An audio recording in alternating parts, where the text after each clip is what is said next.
You're listening to the Clear Creek Resources podcast from Clear Creek Community Church. To hear more, check out clearcreekresources.org.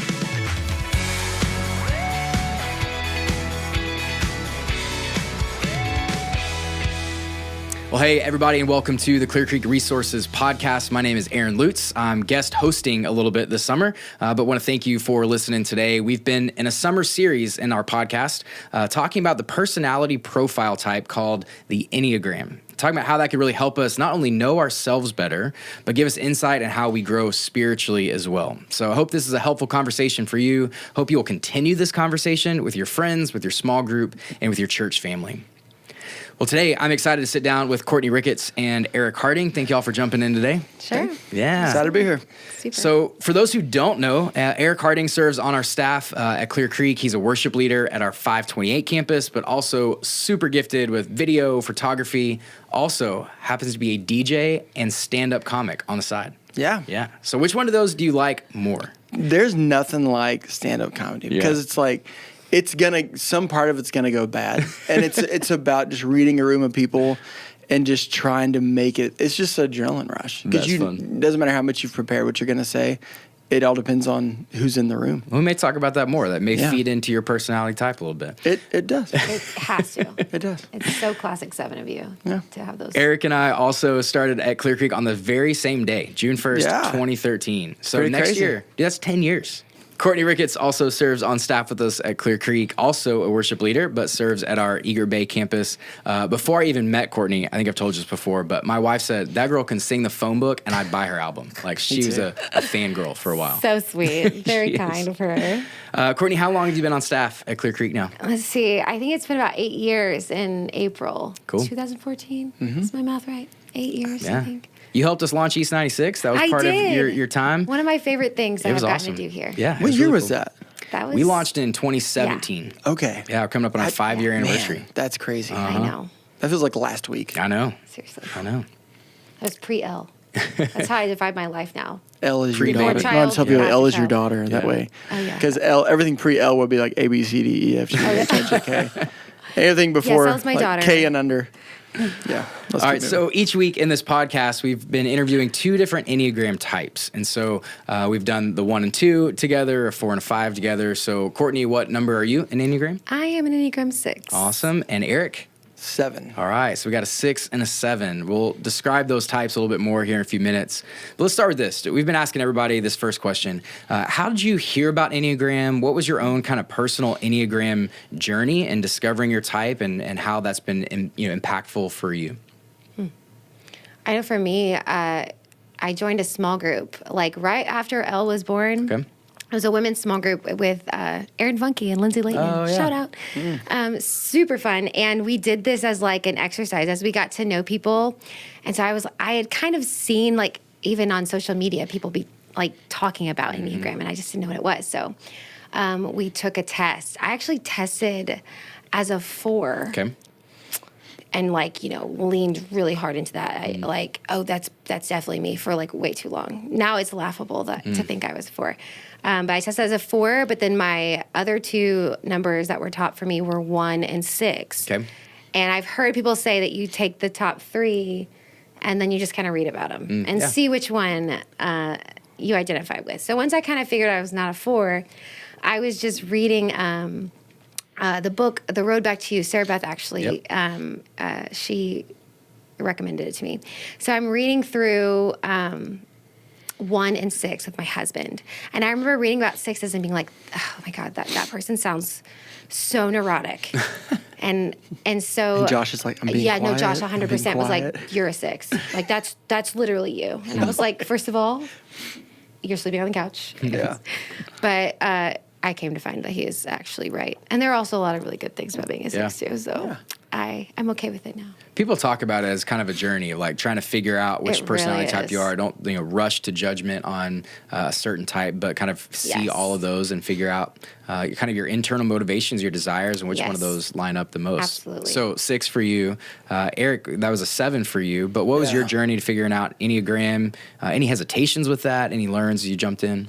I just think because we do the color thing when we come to Clear Creek. It's Yeah, like how it's you're another a red or personality yellow and right. all this kind of stuff. And so I was a yellow. And so I had an idea, and I've lived with myself exclusively my whole life.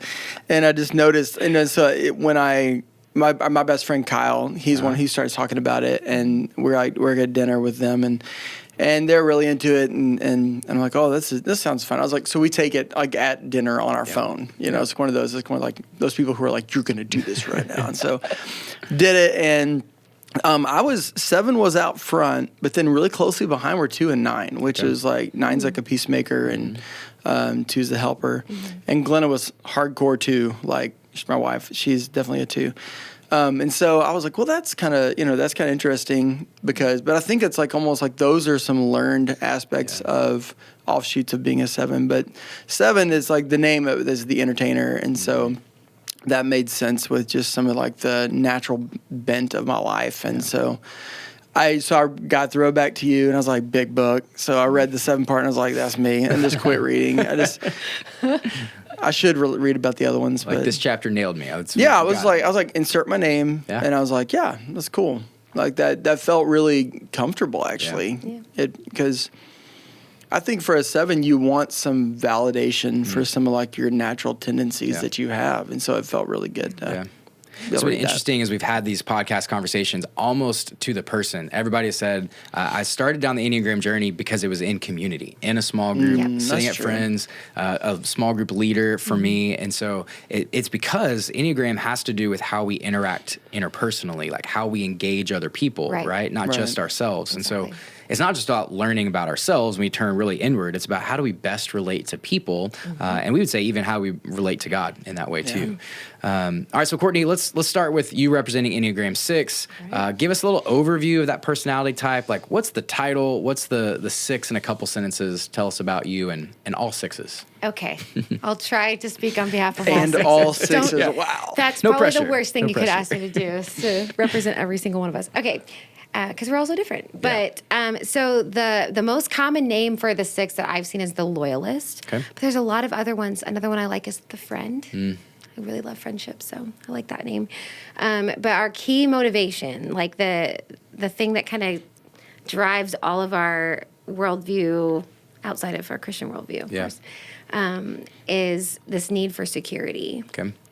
We get a bad rap, I think, for just being like the anxiety Enneagram, which like we don't have the corner on the market of anxiety. Like there are other people that have anxiety. Probably so. Everybody worries about something, but I think it's just we're a little more outward about it.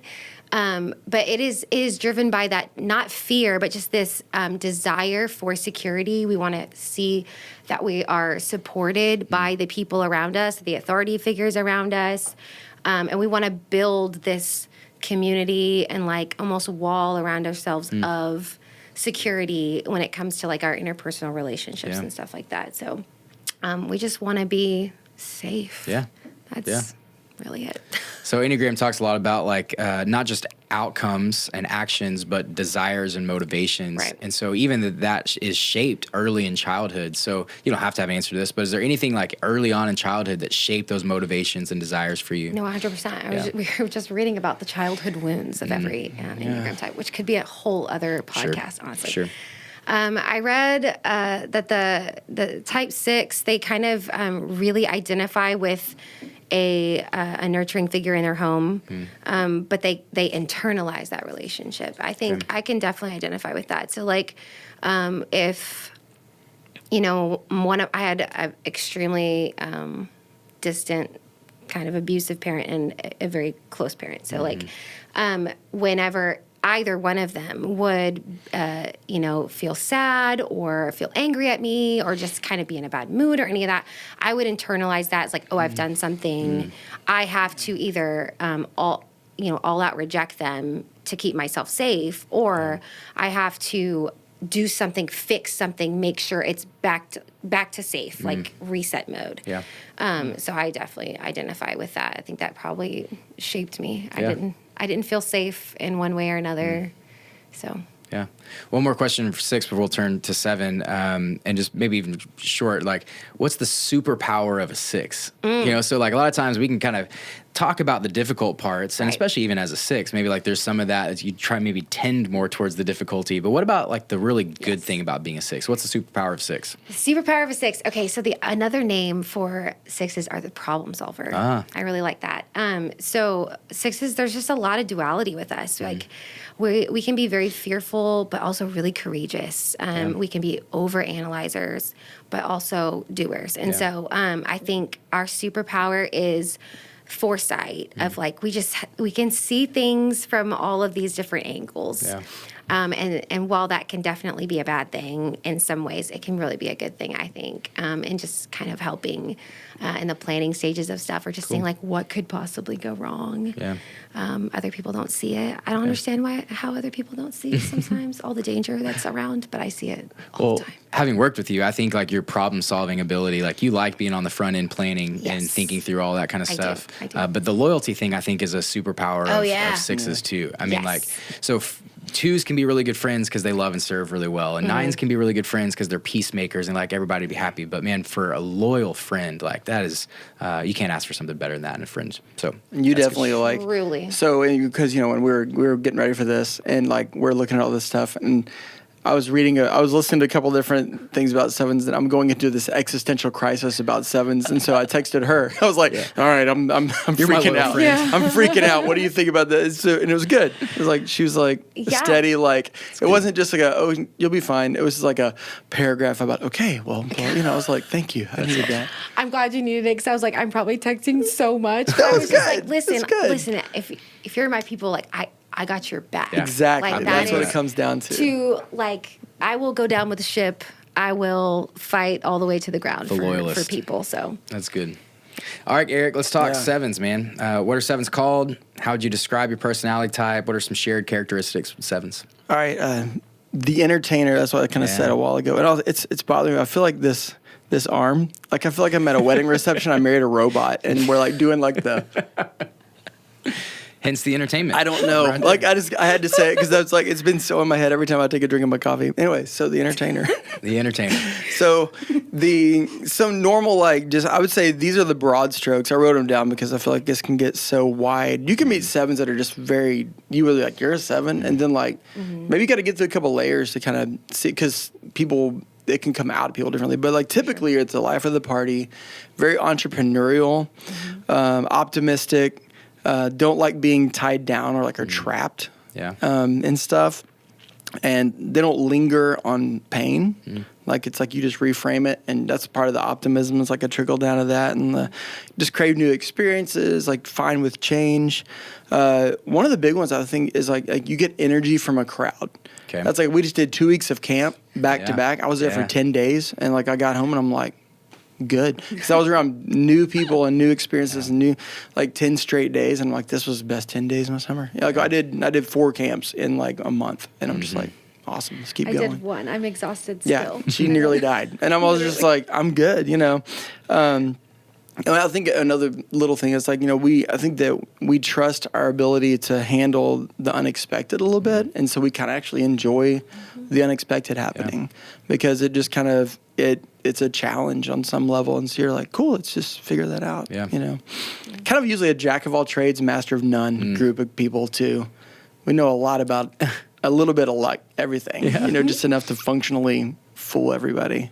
Man, so much of what you're describing is the opposite of my personality type. I sat down with others and I'm like, oh yeah, I have those tendencies. And I'm like, dude, none of this. But energy from a crowd, the entertainer, by the seat of your pants kind of spontaneity, so not my personality, but I so respect it when I see it played out well. And so we joked earlier about your stand-up comedy or DJ stuff, that plays well into just the way that God has shaped you, even in being a 7. So talk about that a little bit, even the roles that you play. Yeah, because even in on a Sunday morning, we take great pains. We don't get up on Sundays and wing Sundays at all. There's a definite plan. More at this church than any other place I've ever been. We've got a plan.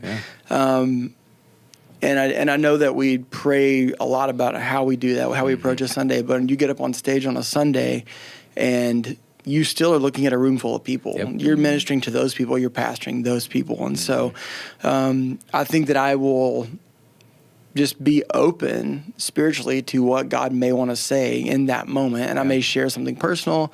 I might just go back through, sing something, that happened this week, just like a couple of those things, just because you got to read the moment and go, how God can I best serve like this moment, these people. Yeah. So that's the spiritual version. And then just the other fun stuff, like keeping people on a dance floor. Yeah. That's like a challenge. Yeah. And at the end of the night, I get paid. I don't care. But it's like, I want people's, and that's where I think you're coming into like being the 9s and 2 of me. Like I do want to help people. I want people to enjoy. I think a mature 7 wants as many people on that ride with them as possible. Yeah. So if I'm going to have fun, I want you to be with me. I'll talk about it later more, but yeah. Well, it's interesting. We were talking when we did the 3 podcast about like a healthy 3 versus an unhealthy 3. So an unhealthy 3 wants to win at all costs, but a really healthy 3 wants the team to win with him, right? And so I just talked about like Bruce is a really healthy 3. He's like, get everybody on board. What are your dreams? What are your hopes? We're going to help you win and us win together. Yeah. And I think that's a superpower of yours too, man. It's not just that Aric wants to have fun. Aric wants to bring everybody with him in this journey. I think that's a superpower as well. So talk about the difficult side of being a 7. Like what are kind of the desires and motivations of that in an unhealthy way could maybe turn dark? I think that what could end up happening, what probably going to happen with this podcast, like they're watching it and it's like, oh, that guy's he's a funny guy, and it's like you can be not taken seriously because 7s often have a lot of depth. Honestly, like you really do have a lot of depth, and so you can get to the point where if it's like people feel peace and feel secure whenever they can categorize you. So it's like, okay, you do funny stuff, and so you're the funny guy. And so a lot of 7s maybe they're just living up being in the spotlight, and so people go, oh, they're probably conceited, they're probably this, probably this. And a lot of times you get very misunderstood, but actually 7s typically don't want to have any small talk. Like, it's like, let's skip all that. I may only give you 5 minutes of my time, but I want to hear about like the worst thing you ever. Like we were at Nav Huddle the other night, and I was sitting by a new Nav couple, and he's a game warden. I was like, "What's the worst boat accident you've ever seen?" He was like, "My name's Ross." I was like, "Cool. What's the worst boat accident?" Just because I'm like, let's just get. I'm only going to get like a couple minutes with you, you know. So I think there's a lot of you can get. We don't want to be trapped because we get bored. Like that's what's great with this job, because every day is a new day, and we are doing something new. Yeah. We're figuring out a new thing, new way to make a video, new songs to write. So I still say I've never had a job my entire life. I've been doing this type of a job forever, and it really helps. If I had to do your taxes, God bless whoever's doing taxes. Truly, they wouldn't be right, first of all, and then I just would not. Yeah, that's a challenge. You'd be going to jail. Don't box us in. Well, that's helpful to understand a little bit more about 6s and about 7s. I talked about this last time I hosted one of these, but there are a ton of resources out there about the Enneagram, books and podcasts and articles and tests you can take to figure out kind of who you are and all that. But one of the ways we've tried to talk about it this summer at Clear Creek in this podcast series is how do we apply that within our context of growing fully devoted followers to Jesus? Like that's our mission, right? Reach unchurched people, lead them full devotion to Jesus. So in our spiritual formation process here at Clear Creek, we talk about these 3 gospel storylines, right? Our identity drives our activity in these 3 storylines. And we've talked about this before, but our identity is not our Enneagram number, right? Like you are not the 6 and you are not just the 7. You are a follower of Jesus. Absolutely. Therefore, you're a citizen in God's kingdom. Right. You're a son or daughter in God's family, and we're missionaries sent to a lost and broken world.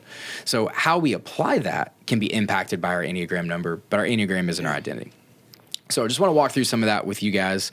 Let's start with Aric. How has learning your personality type, being a 7, your struggles, your strengths, how's that helped you as you listen and obey God? This one interesting thing about 7s don't hold grudges, typically.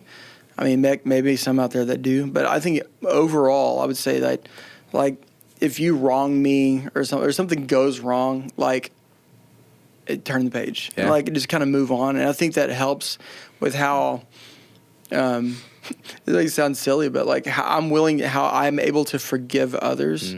And also like forgive myself. Cause I'm like, I think, which, you don't want to like let yourself off the hook too easily, but you're like, you made a mistake, turn the page, go on. God's forgiven you. You can walk, and you can like, I don't know, like we receive the promises of God about grace. We can understand grace maybe more simply, which came later in life. That was not a normal early thing for me, but just I grew up Baptist. shout out. And so we kind of like don't linger. And so I think that our optimism sometimes helps us to view God in that way more clearly. Yeah, so understanding the gospel is about grace, not about doing things. That helps you listen and obey in a different way, because that becomes a little bit more natural to you being a 7. What about you, Courtney, as a 6? How does that impact how you listen and obey God? Well, I think one of the difficult things about being a 6, and one of the things we struggle with really, is trust. And so my walk with God has been marked with periods of time where it's just really hard to trust God, but also marked with times where I have a deep, like, unshakable trust with God. And so, like, I think one of the ways that it impacts how I'll listen and obey, because I don't, authority figures and 6s, we're very, like, we want to test an authority figure. We want to know that we are well supported, there's no ulterior motives, all this stuff. Like, so, I've tested God in my life. He's passed every test. And so if I trust in someone, I'm going to want to listen to them, and I'm going to want to obey. So I literally have to remind myself daily of the things. It's so funny, and honestly kind of embarrassing to admit that I have to be reminded of all the ways that God's been faithful, because he's been faithful in a lot of ways. But to curb my instinct to want to take control so that I can try to keep the worst case scenario from happening, and not really wanting to lean into just listening to what God wants me to do and obeying him, like, is to literally, I have a list on my phone. It's on the top of my notes, and it is a list of all the very clear ways that God in my life has been faithful, the things I'm thankful for, the things I see him working in. Even currently, it's a running list, so it's very, very long. And I'll just sit and look at that list, and I'll bring it to mind or look at it again in times when I feel like I'm having a hard time trusting what you want me to do. Man, that's really practical for 6s, right? So talk about, like, you got to know yourself to lead yourself. Right. Knowing you may have this sense of distrust, to, like, put in practices in your life. They're like, no, I trust in the character of God. He is stable and secure, and I can trust him. I'm going to be loyal to him, and therefore I can listen and obey with a lot more ease. Absolutely. Man, that's really helpful. I feel like it's a really 6 thing to do, too, because we're all about preparedness. So if I'm like, I'm going to head off my tendency to be mistrustful of God by putting this practice into play. So good for you. That is helpful. That is helpful. I think love and serve is probably an easier one to go down, because Enneagram is so much about interpersonal relationships. But how's learning about your Enneagram type helped you in your relationship with God's church to love and serve people in your marriage, with your friendships, with your kids, but also specifically to the church? Yeah. I mean, it's the same deal in the sense of, like, once I've tried and tested something, like, I'm loyal to it to a fault. And that goes with people, belief systems, and of course, so it applies to God in the church. So, like, out of an outpouring of this deep loyalty and trust and just belief, I want to serve. Like, it's a natural outpouring. I think that's true for all of us as Christians, I think. But in terms of, like, interpersonally how I serve, like, I want people to feel as loved and supported and seen and secure as I want to feel. So I want to do whatever I can to make people feel that way. I hope that I strive to. I hope that I do. I just want people to know that and to feel that, because that's what I feel with God. I feel known and seen and supported and loved. And so I want to do that with my friends, my volunteers, my family, my church.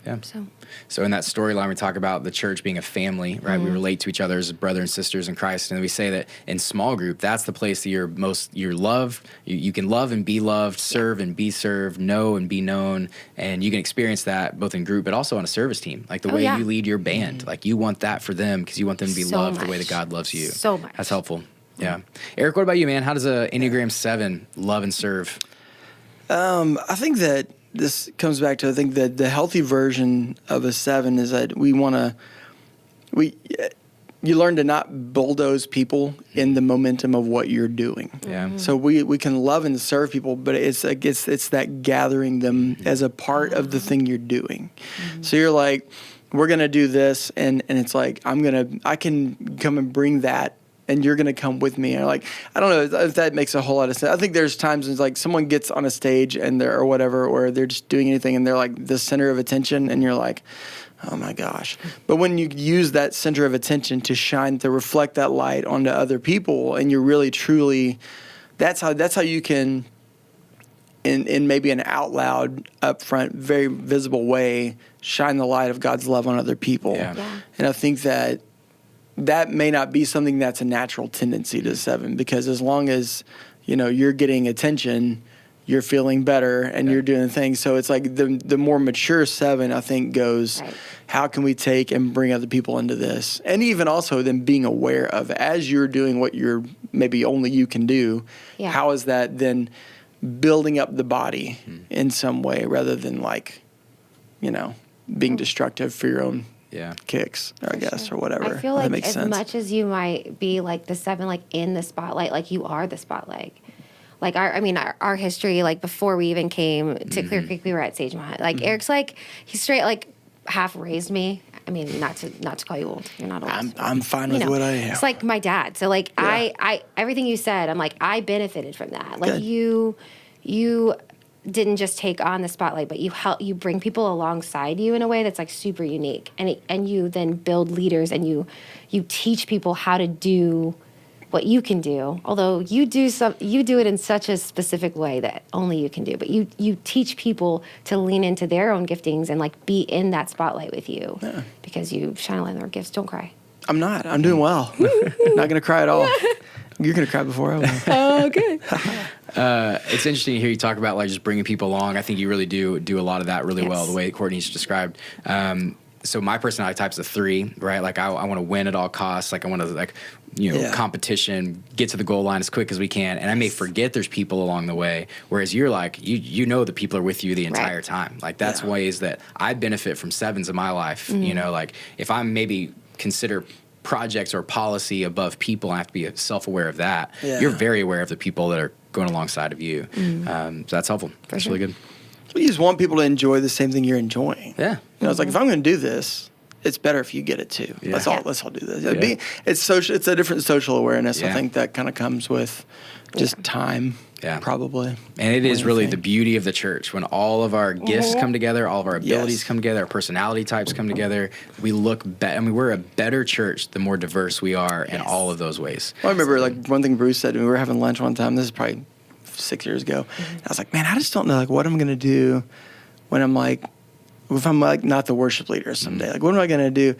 And he was like, Aric, I feel like you could just step on a stage, any stage, at any time in front of any group of people, and you'd be fine. Like, you're not worried about it. He goes, there'll always be something for you to do. I was like, can I have that in writing? But he was like, that meant a lot to me. Like, he spoke into my life in some way that was like, oh yeah, open up your mind. That's when, like, let yourself be used by God and the same you, but in different way. It doesn't have to be in a song, So that's cool. That's good, man. That's so true, man. So the last storyline is about being on mission, right? We have this missionary impulse as followers of Jesus, part of our identity. So how does your Enneagram, the way you see the world, your story, how's that shaped you to serve God's kingdom by being on mission? Let's start with you, Courtney.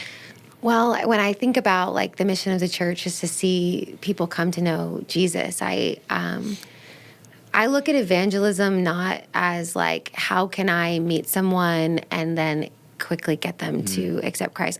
In fact, I think there's maybe a time and a place, and maybe a different wiring might be better at it than me, but I kind of despise this idea of quick evangelism. Like for me, like I want to get to know you, and I want you to feel seen, feel heard, and I want you to trust me, so that when I show you who Jesus is, and hopefully I'm showing you who Jesus is throughout that entire time, but when I present that to you, that you trust that I'm telling you the truth. I don't have this ulterior motive. So I've never liked or I've just never jived with the idea of like going on a trip or having like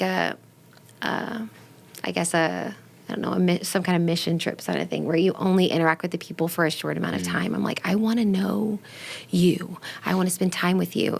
I want to play the long game, kind of a thing. So I think that might shape a little bit of my outlook when it comes to going and multiplying. But Again, it takes all types to reach all kinds of people, right? Yeah. Absolutely. And your personality type is more given towards this relational evangelism thing. And we talk a lot about that at Clear Creek. The idea of a top 5 is all about relationships. Who are the top 5 people you're praying with them to faith in Jesus, you're investing in them, and you're sharing the gospel with them. And so that leans well into your 6 tendencies, right? Okay, you have a natural authenticity about that, so it's helpful. What about being a 7? How does that help you be on mission, share the gospel with people? So I think a lot about how, and this is kind of really what I've already said, so I'll just say it different. But like, kind of like how I saw this Instagram post about mint, how like mint is in toothpaste, mint is in gum, mint is in your best drink, mint is in like itself well. Mint just keeps showing up and doing something. Well, there you go. That's how I get to be a part of going multiplying. Like, I'm mint. Like, like there's oh my gosh. So, but like in the way of like, there's a spot for what I can bring to the table in how we go, and it's like, I'm going to go and do that thing. Mm-hmm. I'm not going to try to do it all, but I'm going to be a piece of what I can do in that kind of a thing. Yeah. It's like one thing about sevens, like sevens got to believe their own brand a little bit. Mm-hmm. And so what you bring to the table, know who you are, and just bring that. Yeah. I'm mint. Well, and 7s are magnetic, man. Like, you just draw people in a way that, like, people are attracted. And it's that whole, like, 1 Corinthians 11:1 thing, like, be imitators of me as I am of Christ. And so if you're following Jesus well and people are drawn to you, they're going to be drawn to Jesus, And so just, maximizing that in your personality. Yep. And we wrap up with this kind of quick question, but my favorite question of the podcast. So for those listening, how can we better love someone who's a 6 or a 7? Like, how do we serve you? And if you were in my small group, if you were on my ministry team, like, how do I love and serve a 6 or 7 better? This was also my favorite question. Yeah. I wrote a lot of stuff down. Yeah, I did. Well, restart the podcast now. Courtney's going to read everything please. About how to love her. So I think... don't underestimate us. I think sometimes we are the squeaky wheel. A lot of times we're the squeaky wheel. People don't love a squeaky wheel, and so people will tend to be like, all right, that's enough of that questioning, and just. You're always just worried about stuff and not really consider that we've put a lot of thought and energy into our concerns. So don't brush this aside. Don't underestimate us. Utilize that. Yeah. So I think I read this. I either read it or I listened to one of the endless podcasts I've been listening to about the Enneagram, and I thought it was so cool. Where this girl says 6s are like sandpaper. So they are so good at smoothing and refining, right? Through our many questions and analyses, we can help smooth. But after a while, though, we can grade. And after a while, we can wear away at whatever the initial design was. And so it's just help us help you in the sense of, like, help us curb some of that negative side, but also make us feel heard and seen on, like, hey, like, these are some valid things that I've thought about. And then I think there's one more thing that I was like, oh my gosh. Oh, never tell us not to worry about something. Just in general. Just triggering. That's a good, easy thing. Very right triggering. There. Yes. That's real practical. If anyone out there listening is married to a 6, write that one down. Okay. Yeah. And then, we don't like ambiguity. So you can love us well with clarity and directness, because if you aren't, if you communicate something, especially if it's a criticism, we're fine with it. But if you don't communicate it fully, we're going to fill in the gaps. And we're going to fill it in with our worst fears rather than like what you might actually mean or feel. So just being so clear and upfront and authentic, no ulterior motives. We can sniff those out, kind of a thing. So that's how you love us. That's something we say on staff here a lot, is like run to that gap where there's like a trust gap of like, I'm going to fill this in with, not a good thought. It's like, man, we need to run to that tension, have those conversations. Fill it up.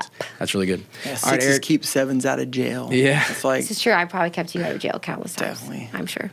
Well, wrap us up, man. How do we love 7s well? How do we utilize them well?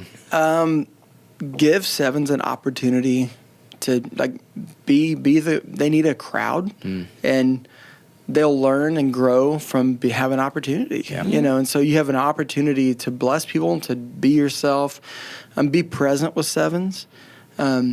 because here's the deal, sevens, they are wherever they are, and almost to a fault. Like, I'm right here right now. Like, if I forgot to pay my mortgage or something, and it's like, oh my God, I gotta pay a ticket today. Never mind. I do. Remind me later.